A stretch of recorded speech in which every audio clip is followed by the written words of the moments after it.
telefoni. It's going to take a second.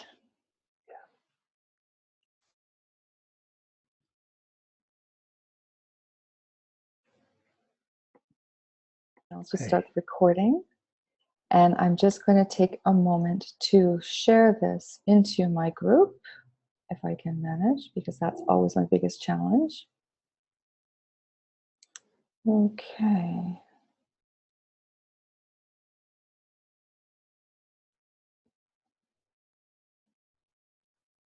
So welcome everybody. My name is Donna Brown.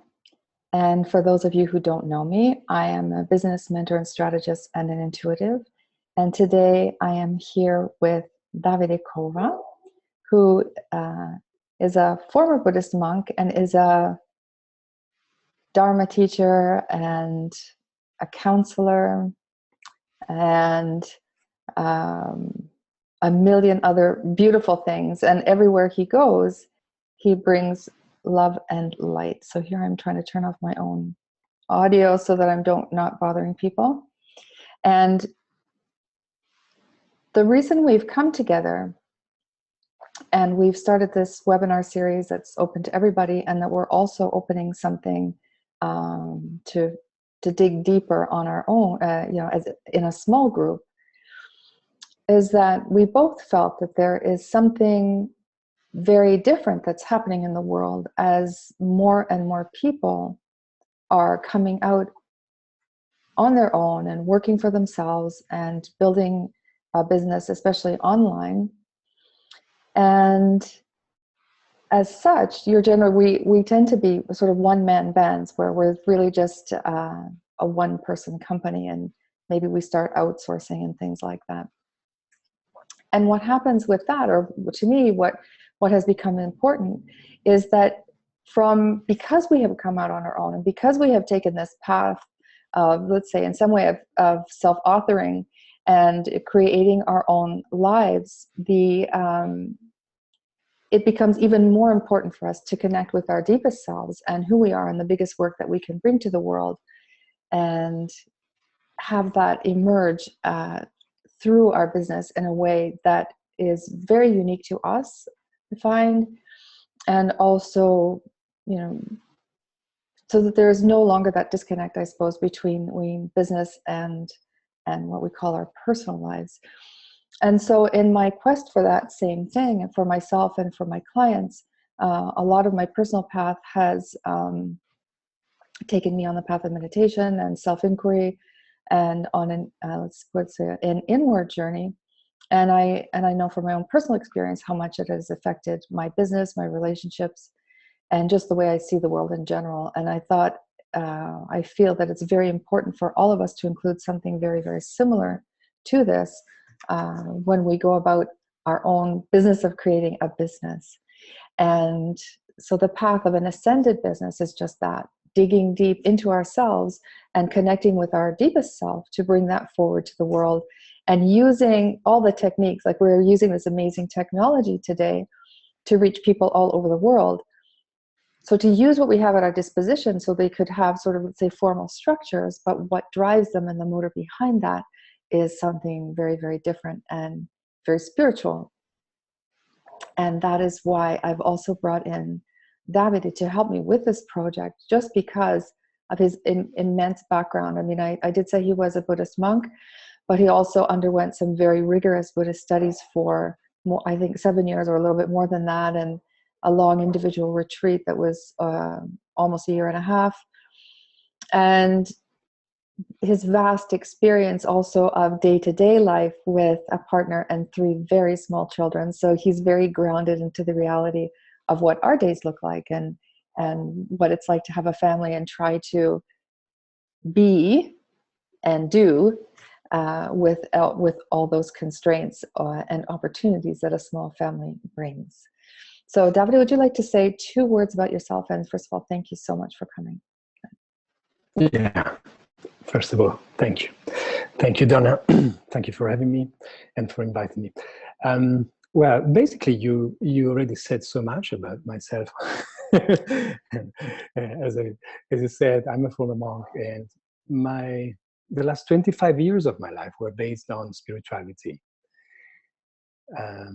So I met Buddhism 25 years ago, and since then, this became my passion, my main passion, and the field of study and the field of application through meditation. And I would say meditation and spirituality changed my life so much, and in a positive sense.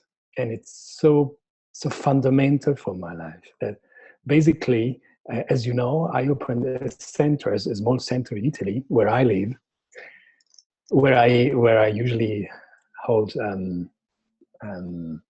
courses in Italian, where I try to share what I have understood and what I have integrated in my life from the spiritual path. So, and also through counseling, of course, I always try to unite a daily conventional life and with a spiritual approach. This is what I try to do every day, and what I try to share. So this is why I'm here. Yes. And thank you for that little introduction. And the people that I've been speaking about this project with, about ascended business and bringing this terminology really into the world, not just because I thought of it, but because I believe it really represents the way of the future, in the way that everything we do is extremely intimately connected. Our spiritual path and our business path are really part and parcel of the same thing. They're really just forms of our self-expression, self-inquiry, and the way we show up in the world. And so in this mastermind that we do have coming up, and what we'd like to bring here today in the webinar, and we have several webinars going on all this week. Some of them are about, I think we have the pleasure of having Davide on 2 or 3 times to talk about different aspects of themes that we will be talking about in the mastermind, that are sort of core principles that once you bring them into your own space, your own personal space, interior space, that's what or you decide to become more acquainted with them, because these are all terms and concepts that we know, self-love or loving kindness. These are words that are familiar to us, but really taking the time to examine those and become familiar with maybe deeper meanings and the actual feeling of what that would feel like to actually experience that for yourself. Inevitably brings a change in business. And so the whole Ascended Business Project will be dealing with meditation as its foundation. And that's one of the reasons why we're kicking off with Davide, because I would like him to tell us just a little bit about meditation in general, because I don't know how many people here do meditate. If you'd like to, feel free to put comments. I would love it if you could share, by the way. Share to invite your friends, share to wherever you feel is appropriate. And feel free to ask as many questions as you like, because we are here for you. And as we're going, and I will try to keep tabs on where all the different questions can be. They're in my group, which is Big Bang Business Strategies, on my own business page, which is Donna Brown, and those are the 2 places for now. But anyway, so and of course in the webinar chat. So if feel free to post your comments. Please feel free to share. And this really is our offering to you of, yes, our offering to you. And actually, I think I would like Davide to say just a couple of words, really just to bring us into this space. And since we are going to be focusing on the whole point of this merging of business and spiritual practices is to find that place from which to grow things in a more authentic way. Would you mind doing just a very, very short little centering for us? Oh yeah. Before we go into our meditation practice. Yes, please. So you mean, shall we do a short meditation, right? No, well, just I would say maybe setting the intention for this meeting, I suppose, for this meeting, and then to start, and then before you start talking to us a little bit about meditation in general, and okay, sort of the nitty gritty. Yeah. So basically, maybe what we are going to do may be deeply beneficial for all of us. And in the sense that we come closer to our deepest self, and we give up the separation between, say, what we usually do is separate business or any conventional activity to spiritual activity. And we want to understand that any conventional activity whatsoever is founded on our centeredness, and it's founded on an open, direct channel to our higher self. So in my vision and in our vision, first of all, the most important thing in life is to find yourself, to find a direct, open channel to your higher self, and understand where you are, who you are, and what you want to realize. What is the meaning of your manifestation in this life, in this planet, so to say. And then you can operate, let's say, with wisdom and with knowledge in the conventional realm, so to say. So this is what I hope is going to be, done through this at least 3 meetings. Well, the 3 with you, and then we'll be doing some other. And the 9. Yes. I think, well, there are 3 this week. I think we have 6 different live events, 3 of which Davide will be doing with us. 2 more will be with, another one will be with a channel, Aishwarya Luna Lakshmi. Oh, yeah. And who made the beautiful grid that some of you will have seen in the posts and in the ads. And it's an invitation. It's a grid that was made with the intention of inviting the people who are meant to participate in this mastermind. Amazing. Yeah. So beautiful. Wow. Yeah. So precise and loving, and wow. Yeah. And also I'll be doing a few on my own as well, really just on trying to always bring these back. We're taking a very spiritual deep dive today, but it always, and my sort of part of my purpose through this call today and through the week is to bring it always back to helping you understand how this can be helpful to you, is supremely helpful to you and your business and your clients, and to understand that really this is probably the best business practice you could ever have in your life. Anyways, I'd love to dive in right now, Davide. Could you? There's a lot of talk about meditation and mindfulness, and 2 days ago I was having a talk about. I was telling somebody about this project about the Ascended Business Mastermind and just Ascended Business in general.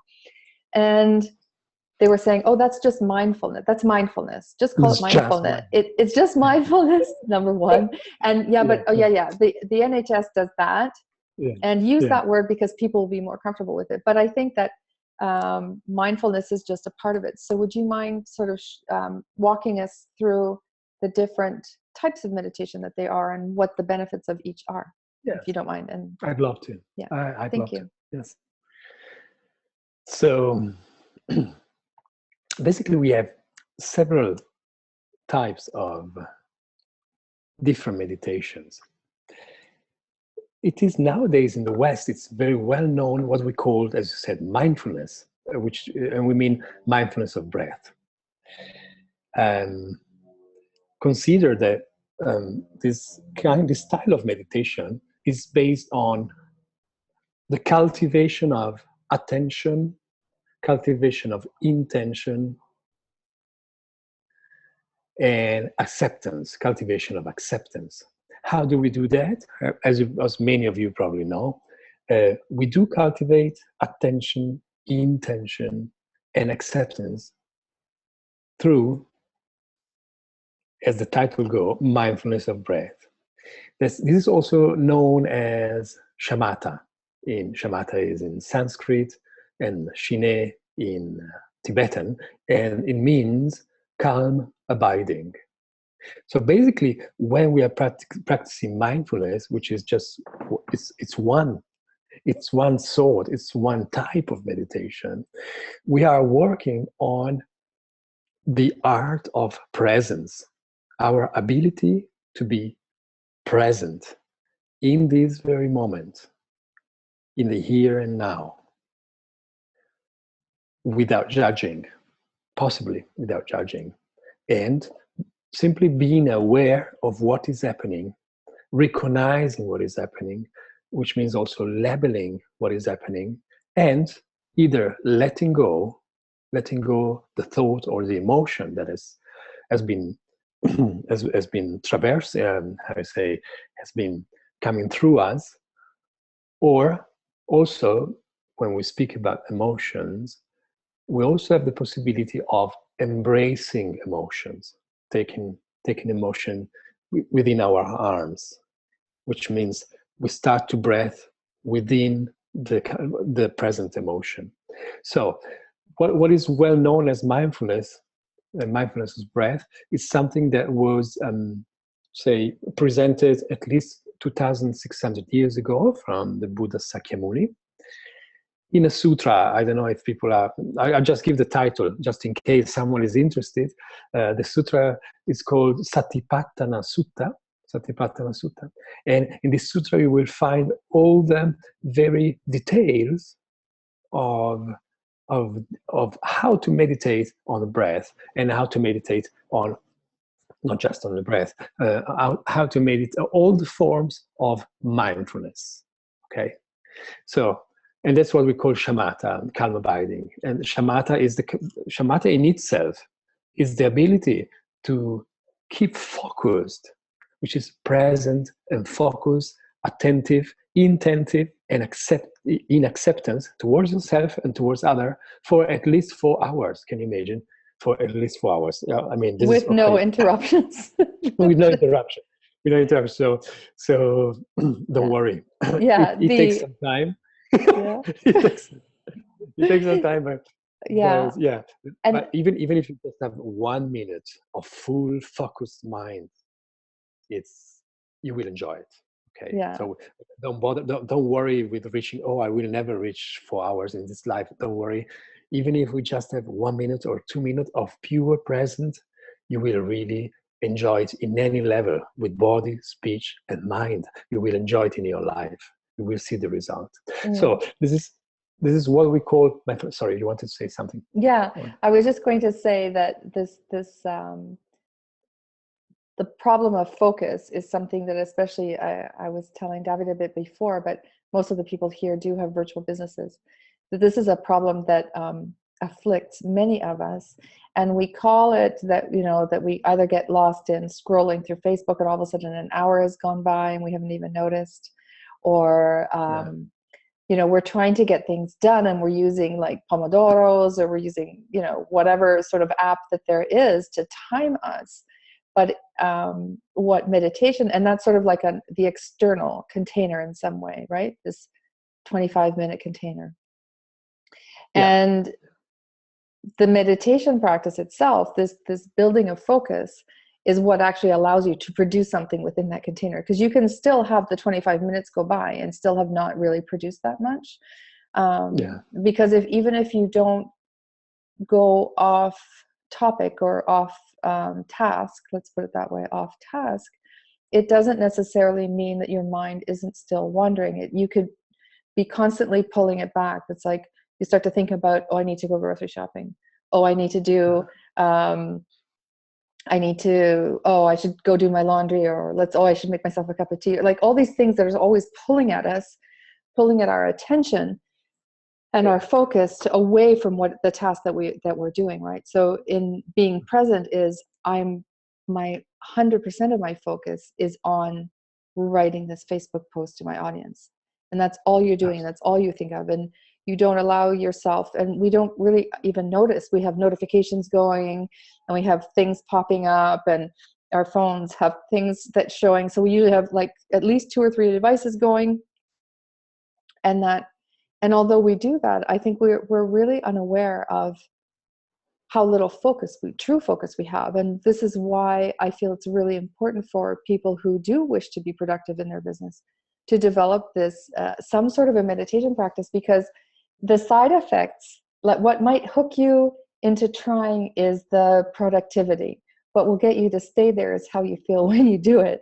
But it is the increased focus and productivity is an incredible side effect. I mean, from personal experience, the times when I was meditating a lot, and Davide, we knew each other at the time, when I was doing a lot, it was so easy just to hone in on things and get so much done because my mind didn't wander, and now it's wandering a lot more. So time to pick up my practice again, maybe not quite to those levels, but I just find that it's supremely practical. And I think this is sort of a misconception that people have, is that the spiritual path has no practical applications, but instead I find it, eminently practical.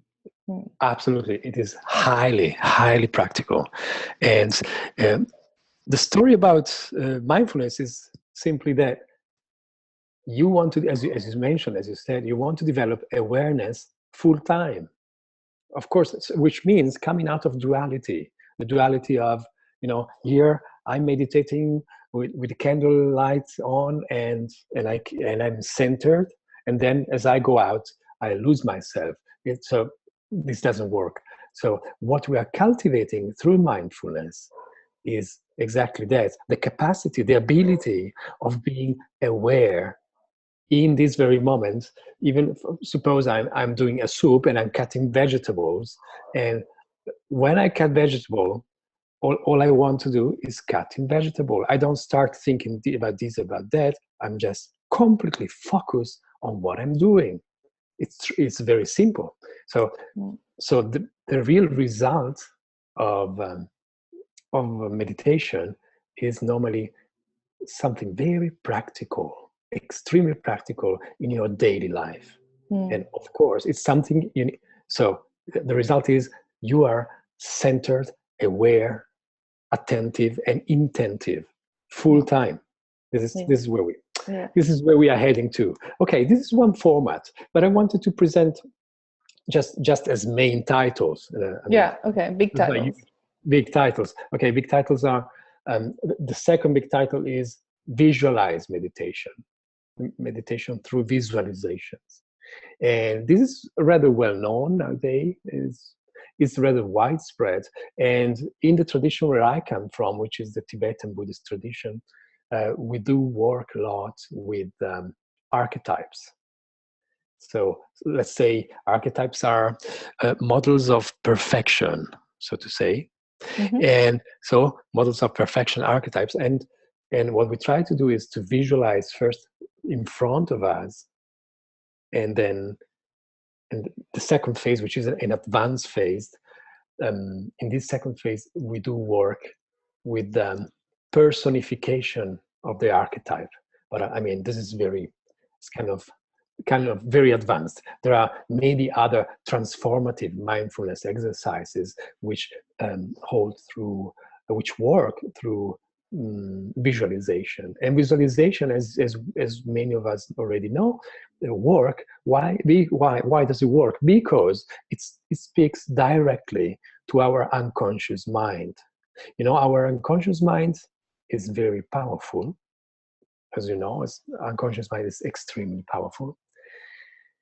And the unconscious mind doesn't particularly appreciate words or logos, but unconscious mind do appreciate images. So it's working through images. And when we do have very sharp images, when we are able to visualize sharp images with a coherent emotions and coherent sensations, the visualized meditation is going to work. Why does it work? Because it's giving a new feed, or it's giving new information, or a new definition of ourselves to what? To our unconscious mind. This is how this. Okay. This is just. So what kind of? Well, that's also like it's also based in neuroscience. I think this is also creating neural pathways around. Right? Absolutely. And absolutely. There's a very popular pastime or in this online space that Davide doesn't know that much about. So we're giving him the indoctrination here. So he's teaching us about meditation. We're teaching him about the online business world. There's a lot of people,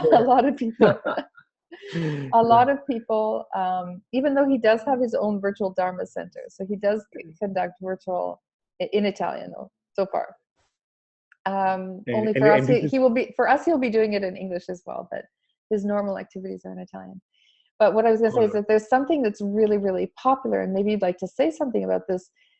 Sort of, I think this might be where it comes from, is people are always doing vision boards. I don't know if you've ever heard of these vision boards where people cut out images and they'll create a board of what they would like their life to look at.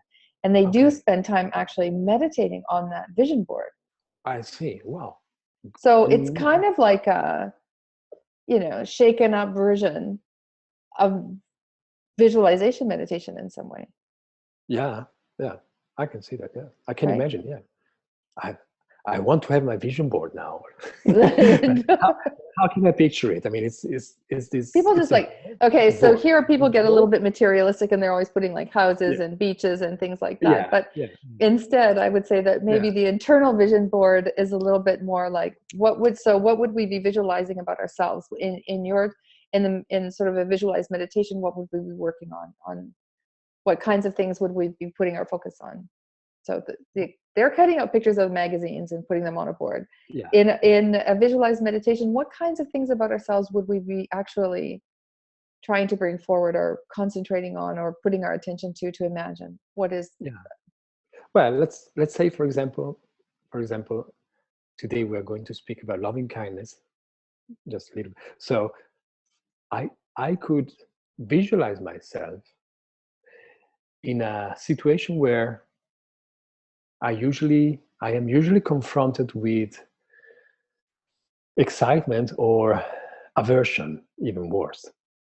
Let's say I have a problem with my colleague at work, and I usually meet him or her with aversion.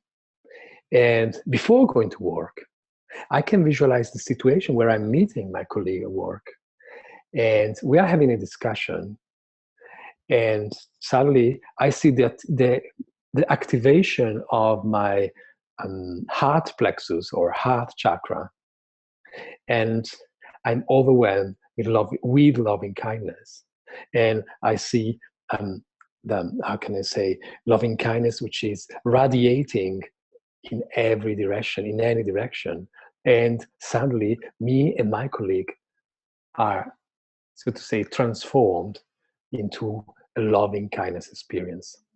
Okay, that's just one example. You can basically visualize anything, and usually we work on situations which are actual, relevant, nowadays and up to date. So it's not.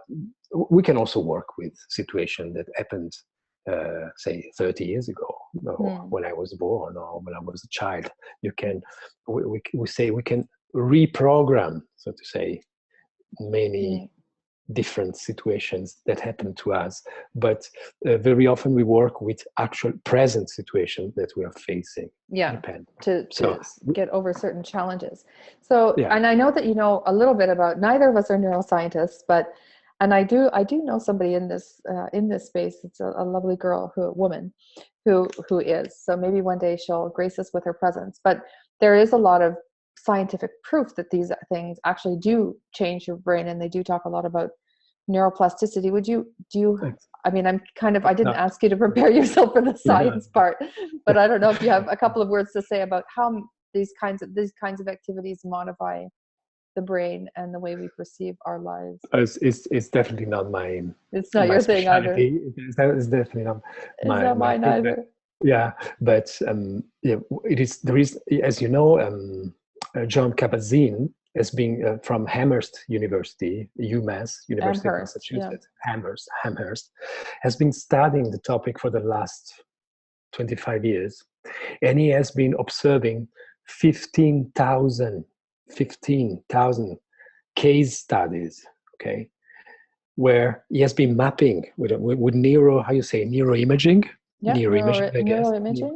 Neuroimaging, exactly. So he has been observing scientifically, so that there is nowadays scientific evidence that when we do meditate in a proper way, our brain changes, and the structure of the brain changes in a, how can I say, in a virtuous way, in a positive way, and our pattern of behavior change.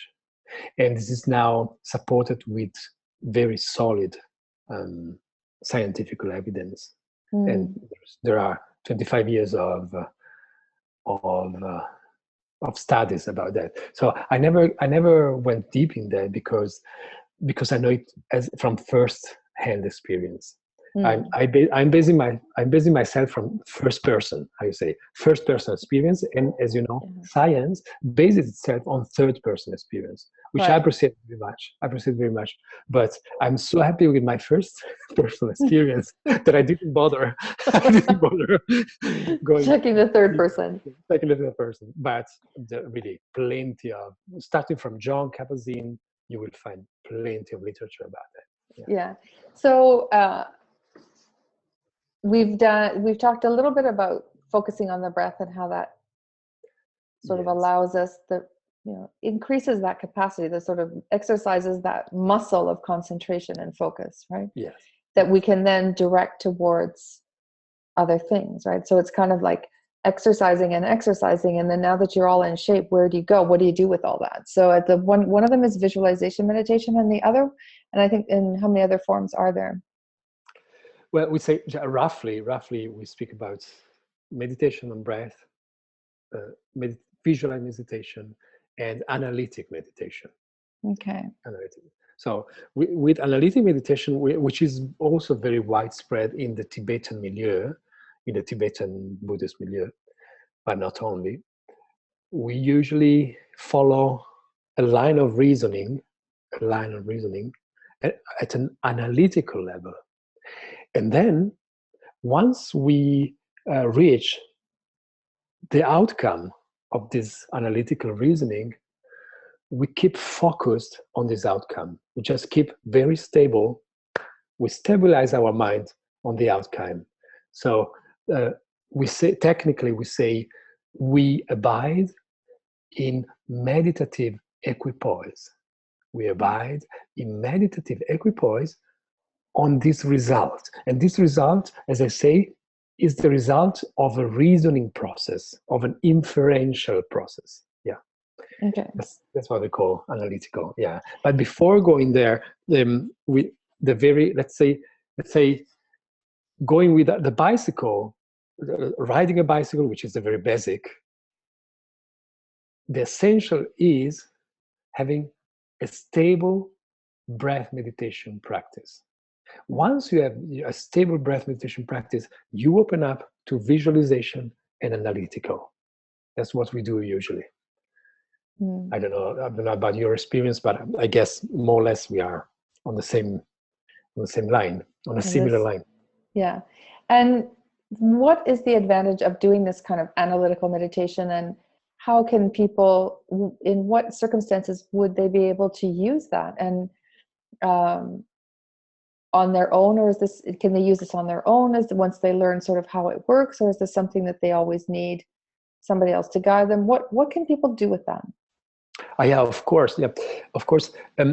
Meditation is a philosophy or a practice of autonomy and independence. Okay, so you will find spiritual friends, what we call spiritual friends, which are masters. But a real master will teach you how to practice alone. So also in the case of analytical meditation, and in the case of visualized meditation, and in the case of mindfulness of breath meditation, you're bound to practice it on your own. And then of course you can do it in groups, you can do it in centers. This is why I have a center. It's beautiful to meditate together. It's really meaningful. It supports your practice very much. That's what we call the Sangha. Having a Sangha or a group of practice is very, very beneficial. It's extremely beneficial. But yeah, as I say, analytical meditation, it's something you do practice on your own, mainly on your own or in a group. But our daily meditation practice is usually on our own. Yeah. And what kind of subjects, what kind of things could people think about, or what kinds of things would you can they bring to that? Can they bring like problems, or can they bring how they should be? Not, you know, should I be doing this or that? Not sort of, should I be teaching a 3-week course or a 2-week course? But is it appropriate for them to also just think about, just sort of very quietly sit with what it is they're supposed to be, what it is that they feel that they should be offering, or something like, what is, I don't know. I mean, we all have different approaches to things. So I was just wondering how you feel about how they can apply that to the world that they're, you know, they're sort of in right now. Yes. Just to mention, as I say, back 2,600 years ago, there were classical topics like, for example, the precious human rebirth, say. So you had a line of reasoning that took you slowly to the outcome that your life is very precious, human life is very precious, and make the best use of it. Okay, so this was one of the possible all-time subjects. Yeah, but of course nowadays you can apply it to your real life. So if your mind is sharp, and it becomes sharper and sharper through breath meditation, through shamatha meditation, it will become sharper and sharper. Once your mind is sharp, then you are able to have, it's like a laser, which is, you have a one-pointed concentration. And with this one-pointed concentration, you can go into your subjects, into what is real and actual in your very life, in this very moment. So also facing, maybe many of us have open questions. Every day we have thousands of questions to be answered. And when we have such questions to be met, analytical meditation can be of great help, definitely. Through a subtle analysis. Okay, Alexis, hi. Finally, I lost the page with all the comments. Thanks, Alexis. So Alexis Quayle is with us, and he was saying about visualizing. He's saying we would see ourselves being happy. He knows he's in the zone when I consciously remember to stick with the task at hand. Because I apologize for Alexis for taking so long to find these comments, but I closed the wrong page, so it took me a little bit to get back. And yes, he was saying that the other day as well. So this goes back to that being focused. So learning that focus and staying present in the moment. He's saying, I know I'm in the zone when I consciously remember to stick with the task in hand. And his idea of visualization meditation is to visualize himself being happy. So that's what he would do with his visualize. Alexis, do you have a meditation practice? So I know you a little bit, but I don't know you well enough to know if you have a meditation practice. So maybe you'd like to put that in the comments. And if anybody else has any other questions for Davide about meditation before we move on to a little bit into another topic, because we have, I'd like to be mindful of everybody's time. We do have a little bit more to talk. So one of the other things that I asked, just wait, if I see any more questions about meditation, I'll tell you, Davide. One of the things that we were also talking about creating this ascended business, almost like I don't even want to call it a protocol, but what would you put in it? What are sort of the basis? So the basis is this sort of meditative, the meditation practice, but so that you can use it. It's very functional. One thing I love about Buddhist philosophy, even though, behind Davide, you'll see these sort of beautiful, very ornate things, and a lot of it is very innate, but the principles are so simple and eminently practical. Everything is so practical and logical and reasonable. It's just really logic. And so there's there's none of this leap of faith stuff that you have to do. It's really just trying things out and seeing that they actually work, and how they transform your life. Like, I know how much it's how helpful it has been for me, and for the people that I know that do that. And if you've ever seen anybody who's come out of a retreat, they always have very, very different quality about them. But as I was saying, when going through this, the Ascended Business Mastermind, one of the other things that we wanted to bring into it is some of the core principles that are, we're calling them Buddhist, but they're actually universal, and talking about them in a very sort of secular way, because they do play such a fundamental role in our world and in our lives. And we decided on 3 sort of macro areas for the mastermind. And the first one, and I think Davide is going to say a little bit about that today, is what in this world, in the online world, people tend to call self-love, and can be quite often reduced to getting yourself a massage, which isn't to be spat upon, but it's right. But it's something a lot deeper than that. So this concept of loving kindness for self and others, I would love it if you could share with the people here a little bit about that. Yeah, I would love to. Yeah. Thank you. So, yeah. Yeah, as you know, in this tradition, loving kindness is fundamental. It's fundamental as an ingredient of our spiritual growth and growth as a person altogether, spiritual and mental growth.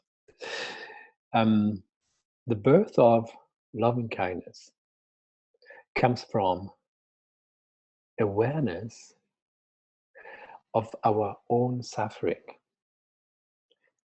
I know it might sound kind of hard, but that's where we usually start from, which means acknowledging, recognizing our own suffering.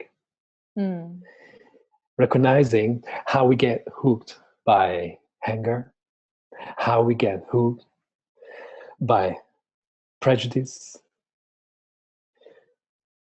how we get hooked by passion. Okay. So we call them mental defilement, or call them disturbing emotion. So through the process of mindfulness of breath meditation, or shamatha, slowly, we become aware of our own suffering, of our own mental defilement, of called also mental afflictions. We also call them mental afflictions, yeah. And that's where the starting point is developing loving kindness towards ourselves. Because it often happens to meet people who are loving and kind towards others, but they tend to be less loving and kind towards themselves. And that's a common problem. It's a common problem. And this is, let me say, this is the start of the path. And I'm not saying that it's easy. It might cost time. It might take time. And we go through it again and again because it's a deep process. It's like an onion with many layers. Okay, so you have to peel many layers until you have developed an authentic, real, deep, nourishing, loving kindness towards yourself. Now, so the point is, the whole point of the practice, of meditation practice, which is useful, as we already said, in any kind of conventional activity or worldly activity, is opening the heart chakra. Opening the heart chakra means, first of all, activating loving kindness towards yourself.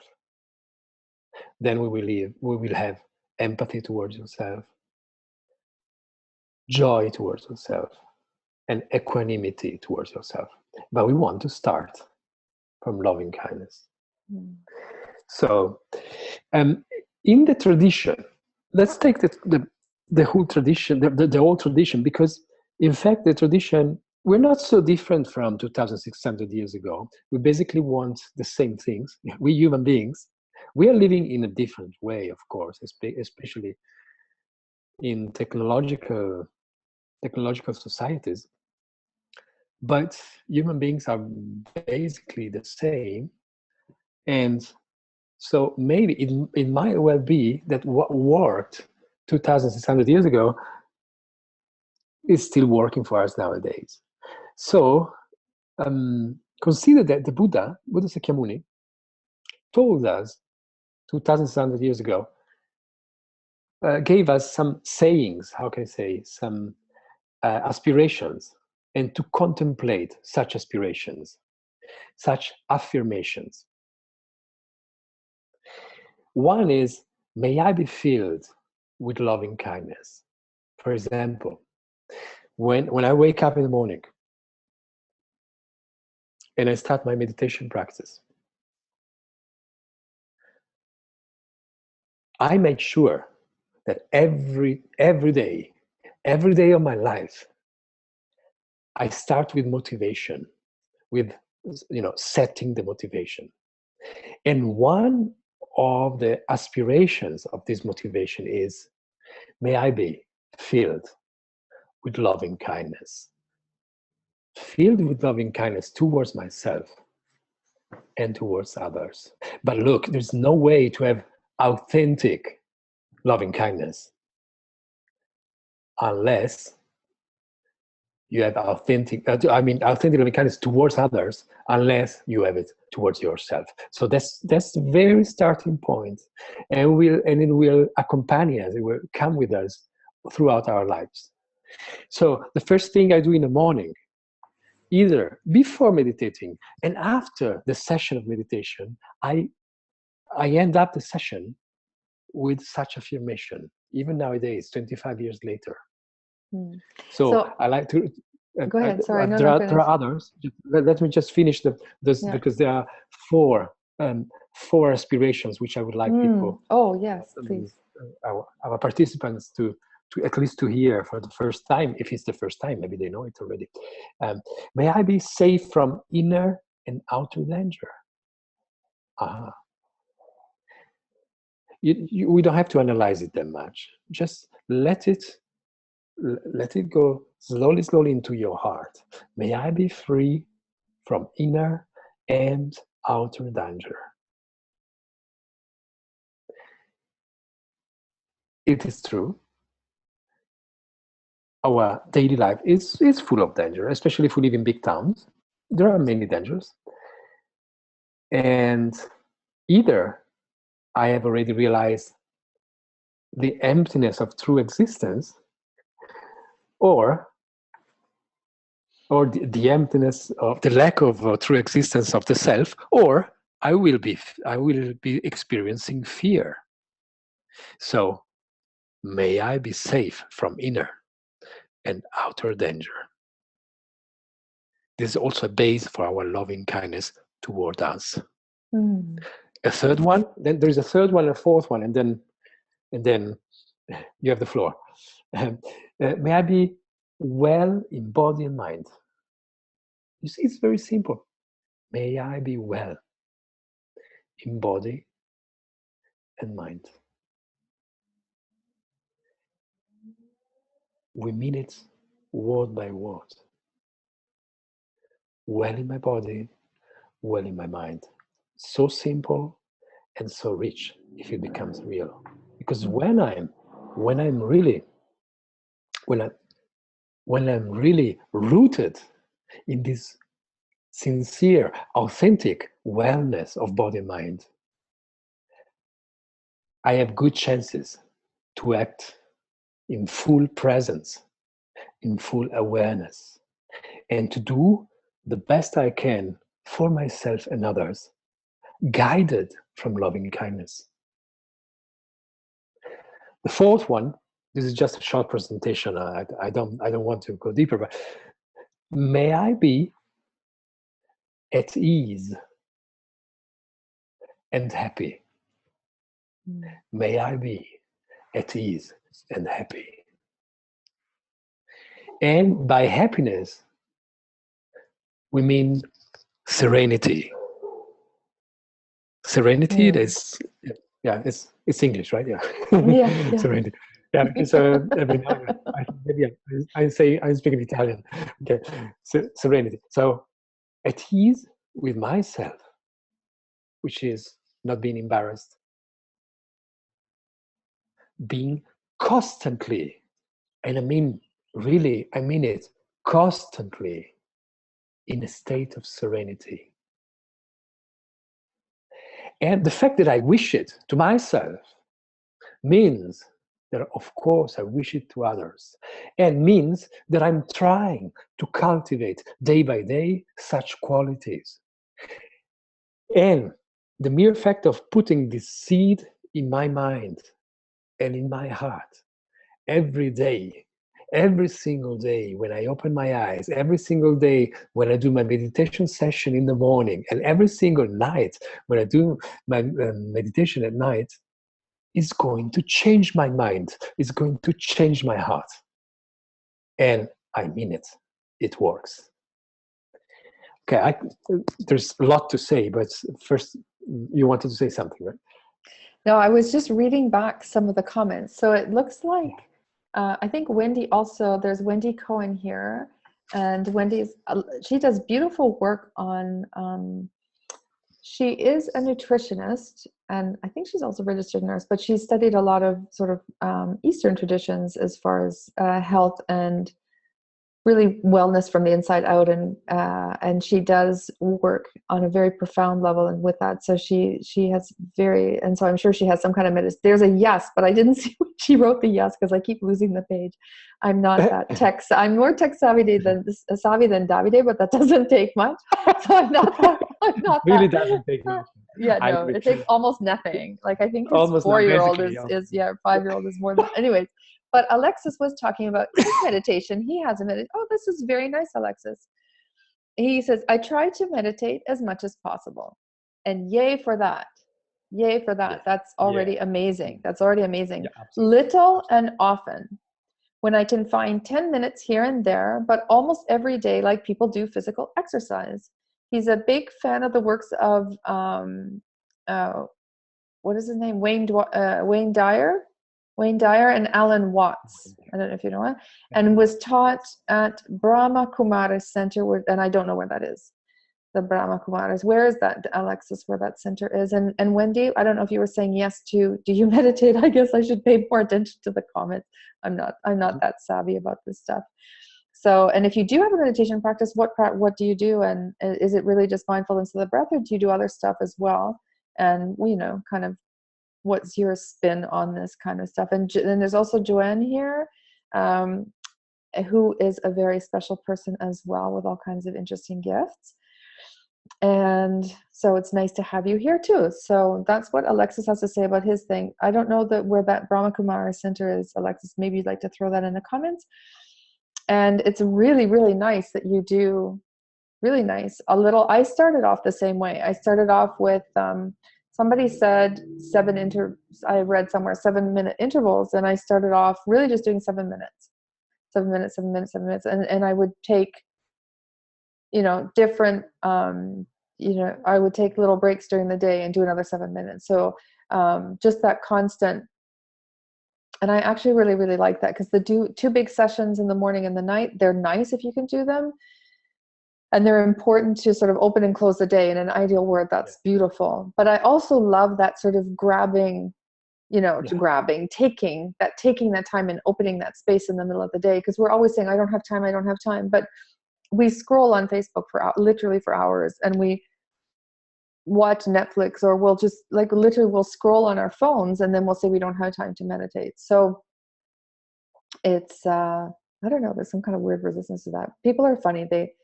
We always hang on to the things that we're comfortable with. And I don't know. Do you have any theories about why people are so resistant to sit on the cushion? Like, I'll literally walk around the cushion like a shark, right? And not sit down, even though there's no reason for me to not sit down. What happens? Because this is maybe something that happens. Davide is much better at all this than I am. So I'm, and I've had periods where I could not wait to do it. Could not wait to be able to sit down.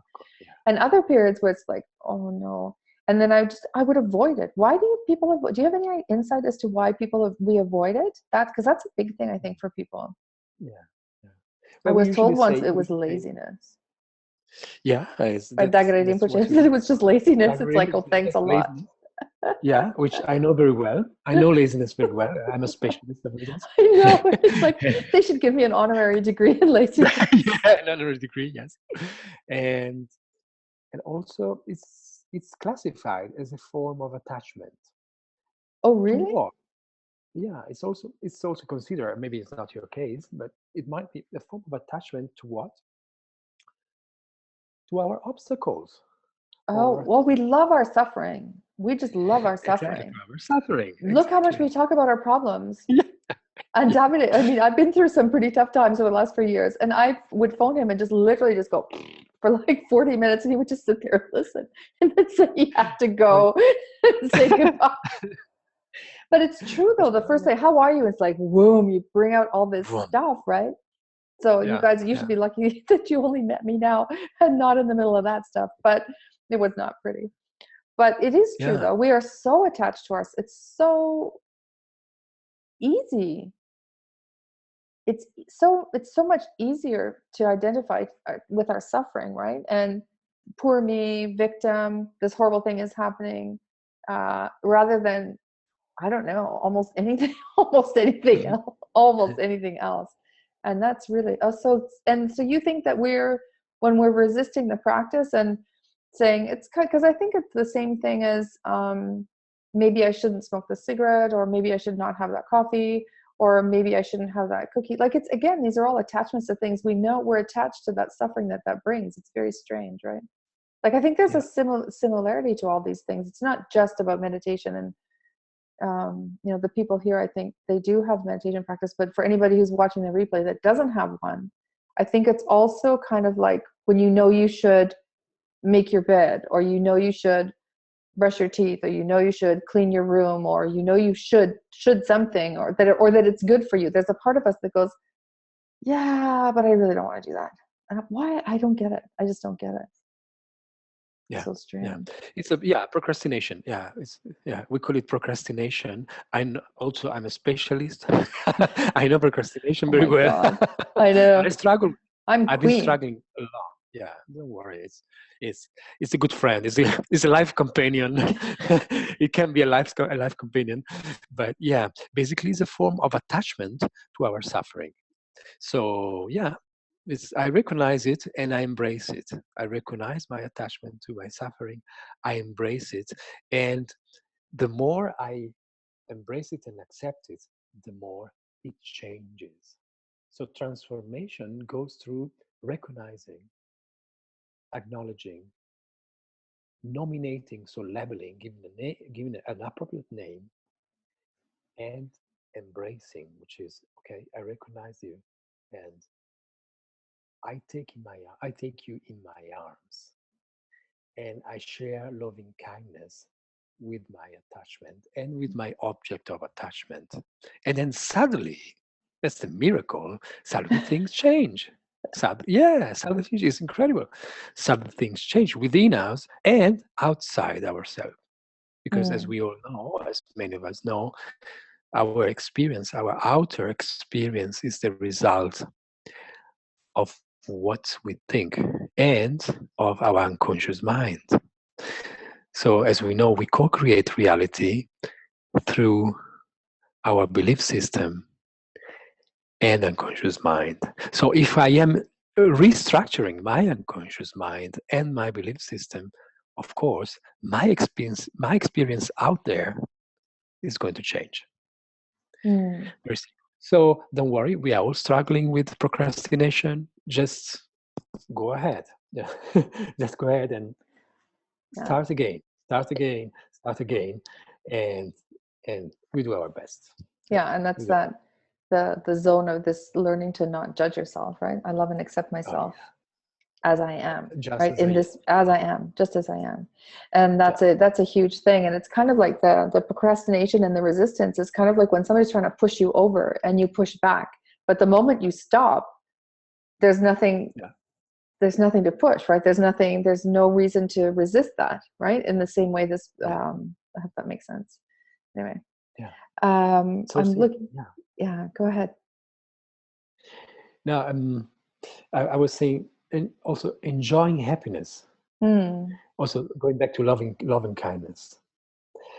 Enjoy, may I. Another way of transforming, going back to our affirmation. Mm. May I enjoy happiness in my body and in my mind. Mm. It's also something that occurred me to. This is not a classical sentence. No, Something more that's okay. adapted, but it's something that works very much for me, and this is why I'm sharing. So may I enjoy happiness in my body and my mind. Mm. It's not. This is not egotistic thought, as you say, egoistic thought, or self.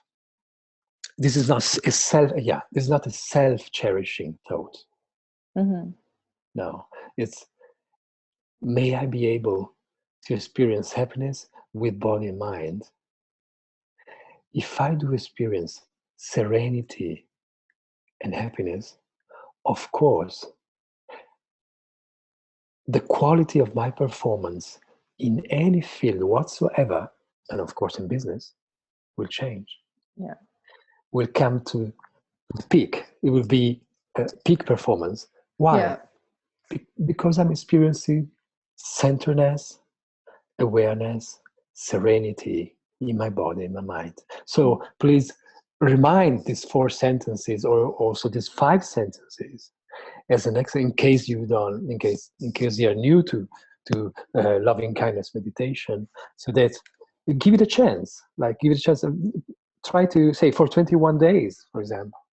For the next 21 days, try to repeat in So your what are mind. so what are the okay? Tell me the 4, and I'll just put them here in See, the chat. oh yes, may I be filled.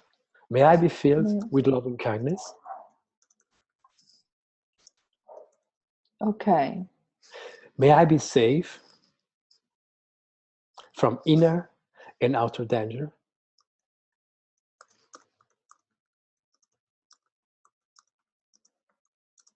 Mm-hmm. May I be well in body and mind.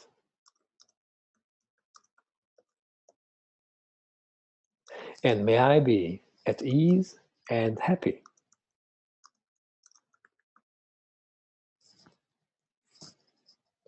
And the 5th one, which is Euro spin on things. yes, is may I enjoy happiness with body and mind, and we can add and be free of suffering. So with one sentence, you're saying, Yeah. may I enjoy happiness and may I be free of suffering. Oops, my typing is not And good. Mm-hmm.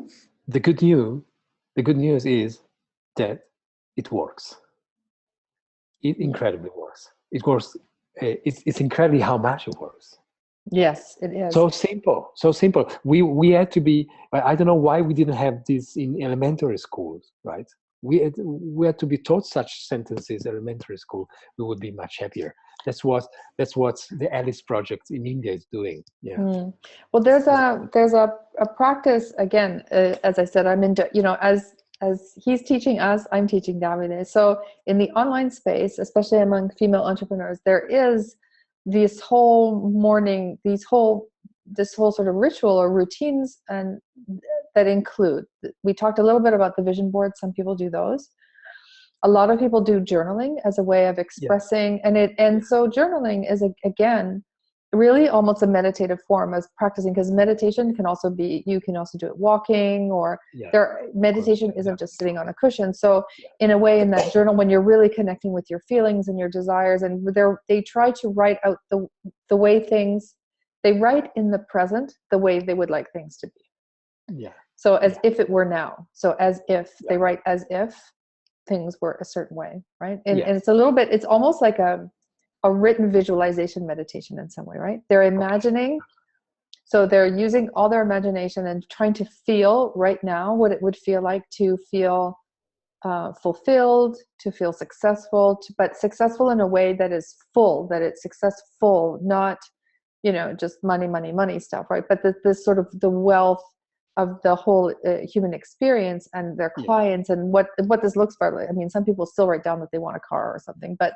but basically they are trying to recreate and trying to tap into the feelings of how would I feel if I did have the business that I say I want, if I did have, a 7-figure business, if I did have all my programs full, if I was able to offer things that I really love and only work with people that I really, really enjoy. And they do, so this is a practice that they do. Another practice, so I find it, so it's always really interesting. They're always attributing to somebody sort of who was born, generally less than 50 years ago, this amazing stuff, right? But the roots of all this come back, that these are all sort of modern and adaptations and versions of something that's very, very old. But why? Because they work. The other thing that they do are affirmations. Yeah. So, and there's a lot of work on affirmations. Yeah. And which is, again, very powerful. So these affirmations that Davide uses is one kind of an affirmation. They're using different. So I think it's also it's just interesting to see, you come from let's say a classical tradition in that sense, right? Sort of very traditional Tibetan Buddhist. Yeah. It's very, very traditional. Kind of Baroque as well, right? But in all its beauty, right? But it's interesting to see how they've changed it and made it into something of their own. And they're using this word that they call mindset. And now it's kind of slippery slope here. And by mindset, they will talk about, again, they will journal to make what they're trying to do is change their mind. They're trying to change their mind so that they get different results. And because that their reality is a reflection, as you said, is a reflection of their inner world, they try to change their inner landscape. And they're trying to change their inner landscape through, as I said, these routines that will include journaling, affirmations, vision boards, or writing themselves a check for $1 million, or these practices, right? And it's interesting to see how these my intuition, and the reason I brought this whole Ascended Business Mastermind together, is because I just really feel that what they're doing now, that there's a much deeper version, and that that's kind of like the pretty part on the top. But that it can go so much deeper than that. And that if they can see, they already feel that these practices that they're doing change their business. Yeah. And so my reasoning is, if you were to be able to take those practices even more deeply and to understand them even more so, and this self-love, you generally starts with self-care in those, as I said, in this, in this world, in this sector. And so self-care, because it is true, especially women tend to sort of put everybody else first other than themselves. That's very typically feminine, right? That's a very, moms generally do that. They'll always, even if you want that something, if your kids want it, you'll give it to your kids. You won't say, no, I'll have that. Like you wouldn't do that. Most moms wouldn't do that. Yeah. So we're so used to not allowing ourselves, and not, so there's a bit of that just sort of tendency to sort of put others first, but not in a self-effacing way, not necessarily. So it sometimes can come around to bite you in the rear end, that part, because you can feel that you're unimportant, right? So you can feel unseen and uncared for because you don't take care of yourself. So a lot of their entry point into loving kindness and for yourself is through self-care. That makes sense. Rather than, so I think it will be interesting when we're in there to see people who are doing these practices on one level, and then we're taking the same result from two different paths to get to the same thing. So I think that the merging of these two paths is going to be really, really interesting. Absolutely. Yeah. I think too. Yeah. Definitely. So I don't know if anybody has any questions. I want to be mindful of our time. It's a little bit past the hour. Yeah. I just wanted to take just 2 minutes to talk about what the whole point of this is. And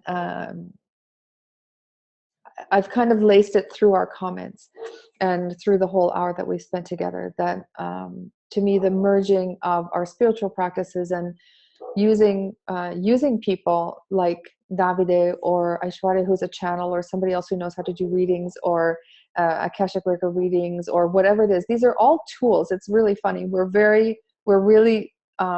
We'll spend hours researching, I don't know, a platform like Zoom or Be Live or something like that, and we'll ask.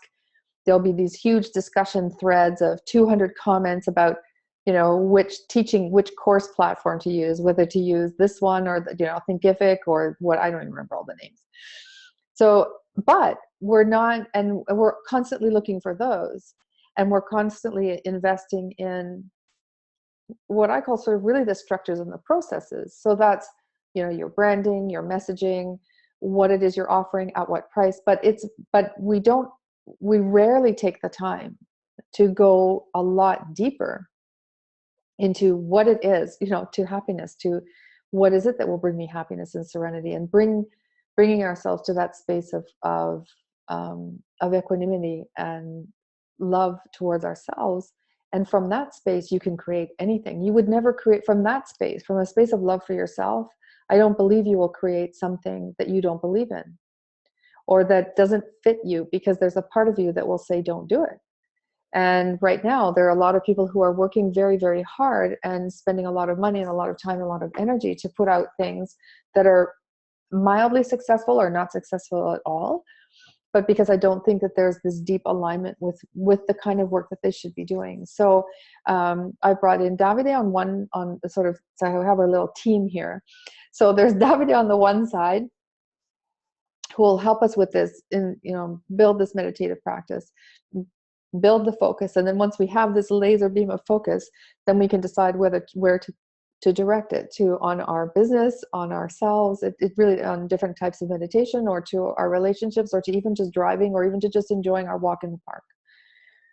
On the other hand, he also mentioned archetypes. Aishwarya will be working with doing channeled readings for people about their purpose archetypes and their money archetypes. And again, there are different archetypes that stay with us throughout our lifetimes, and that play roles in how we show up, and the things we do, and how we react to the external world. And it's really interesting once you start understanding what the archetypes are that are sort of most active in you. What you thought was your personality really is a combination of these things. It's really, really interesting, and it allows you to sort of again, so we're doing two types. One of them is the purpose, and so that allows you to tap into more what it is you should be bringing forth, and that makes your choices as to what kind of business to build for yourself easier and easier and easier, because again, we also suffer a lot from decision fatigue. And on the other hand, there's the money archetype, which I decided to put on the table right away, because money is a huge trigger for people. It's a trigger for everybody. It's a trigger for the Buddhist monk, or or the former Buddhist monk who doesn't want to accept money, or doesn't want to even think about money. So I'm gonna give you away there, but so thanks. Too much information, too much sharing here. But you can go both ways. Like the person who's not concerned about money, but you still have a relationship with money. With no matter what it is, you have a relationship with money. And a lot of people say that they have difficulty in receiving. So they have difficulty in creating clients and having money come in. Other people say, yeah, I have it all come in, but boy, does it go out fast. And they can't seem to hang on to it, or they can't seem to charge their worth, or they do something that's they'll do some work or offer something that's so valuable, and yet they'll sell it for a pittance. And that ends up being something that burns you out, not because you're greedy, but because the money is energy, and the resonant value you receive for that isn't equal to what you're putting out. So the value that you can receive can be partially money, partially satisfaction. It's never just money, because some things, and we will say that I'm doing it just for the money, right? That's a really important phrase. I'm doing it just for the money. Mm-hmm. What that means is, and we're talking a lot more about the archetypes with Aishwarya, who'll be doing a call, I think it's on Wednesday. It really means that because normally in an optimal situation, you would also be satisfied, right? Oh, I'm doing it just for the money. It means you're sort of like, that's when you're kind of forced to do something. Yes. So there's a lot of work here again in this area of money, a money mindset and money blocks and how people feel about money. And again, understanding your money archetypes, how they work, you know, how these are working through you. It allows you to release certain issues that you feel that you have around money. And what I find so interesting about the online space is that because everybody's working by themselves, or their businesses themselves, right? They are their business. So they call themselves entrepreneurs, but they're probably like freelance or consultants or something. But so they've chosen this word entrepreneur, which means that they're a company. They consider themselves a thing, like, right? And whereas a freelancer consultant, so they call themselves a business. But that business really, really slams you up against everything. Your relationship with money, your relationship with yourself, your relationship with other people, your, you know, whether you're willing to say who you stand up for who you are, and whether, you know, whether you feel empowered or whether you feel disempowered. I mean, it really is a huge spiritual gym, having a business, a single, you know, as a solo entrepreneur, because you do everything. You're your own marketing person, your own salesperson. You know, Davide knows I've been working hard putting up the sales page and organizing, which isn't actually complete. So I didn't even hit the mark to have it finished by now. It's 98% complete. Anyways, but I'll put the link in below. But it's just, there's just so much. It's almost like this, and you're always doing it by yourself. Whereas it's the same thing with, as Davide said, that the meditation practice is done by yourself, analytical, on your breath, whatever it is. But what's really, really interesting is that we're in our homes building these businesses by ourselves. And so again, you really sort of come up against all your own limits, your own attachments to your own suffering, or to your lack of concentration, or to, I mean, you really, it's just, these businesses really call you to do everything. So I just find it a powerful place to learn. A business is an amazing place to learn about a lot about yourself. It is, really is.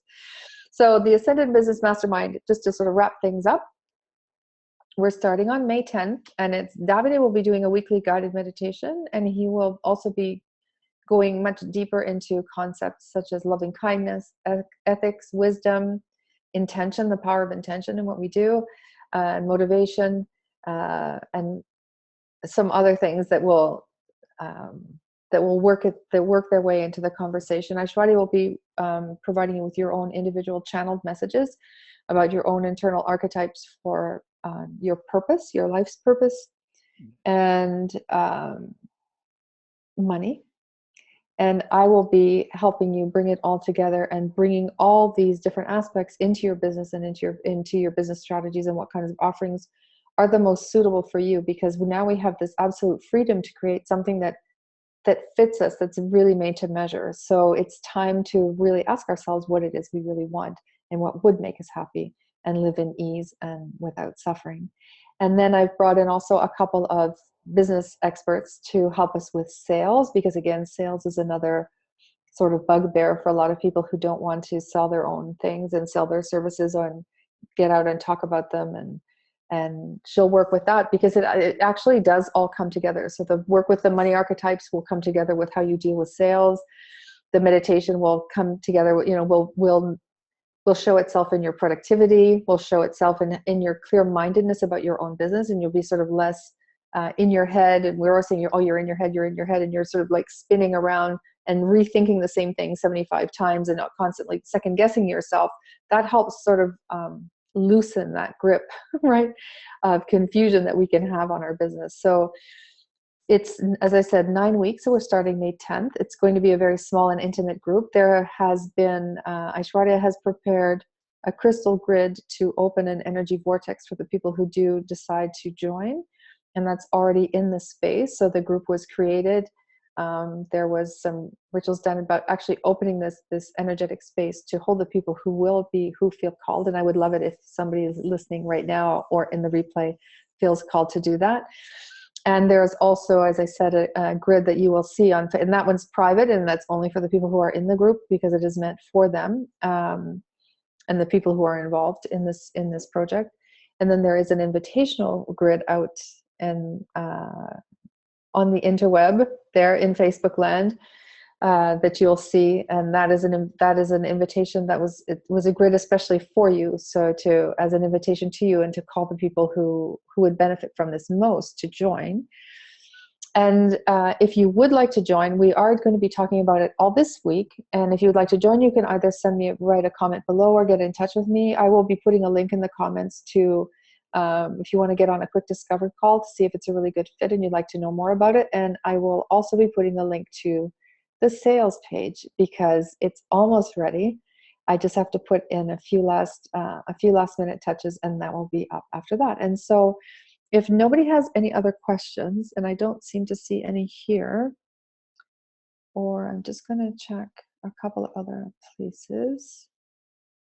Okie dokie. That looks like we're good. So if I'd just like to take a moment to say thank you to Davide. Thank you to those who are. Do you have anything else you want before we close off, Davide? Is there anything else you wanted to say before I close this off? I just wanted to remind,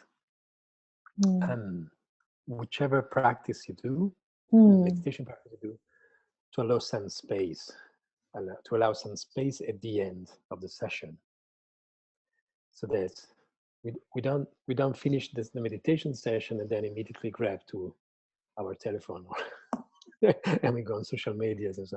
Now, I mean, it is very good to enter gradually in everyday life, in our everyday activity. Okay, so we enter with awareness, and slowly into our everyday activity. Yeah, that's the last thing I wanted to say. Okay, thank you very much. Anyways, I just wanted to thank everybody who's here, and thank Davide for joining. And hopefully this is a benefit for all those who will hear it, and all those who come into contact with this directly or indirectly. And of course, if this speaks to you, if this way of creating your business appeals to you, and knowing more about yourself, we would be honored and thrilled to have you. So thank you very much. Thank you very much, and see you soon. Yes. Bye.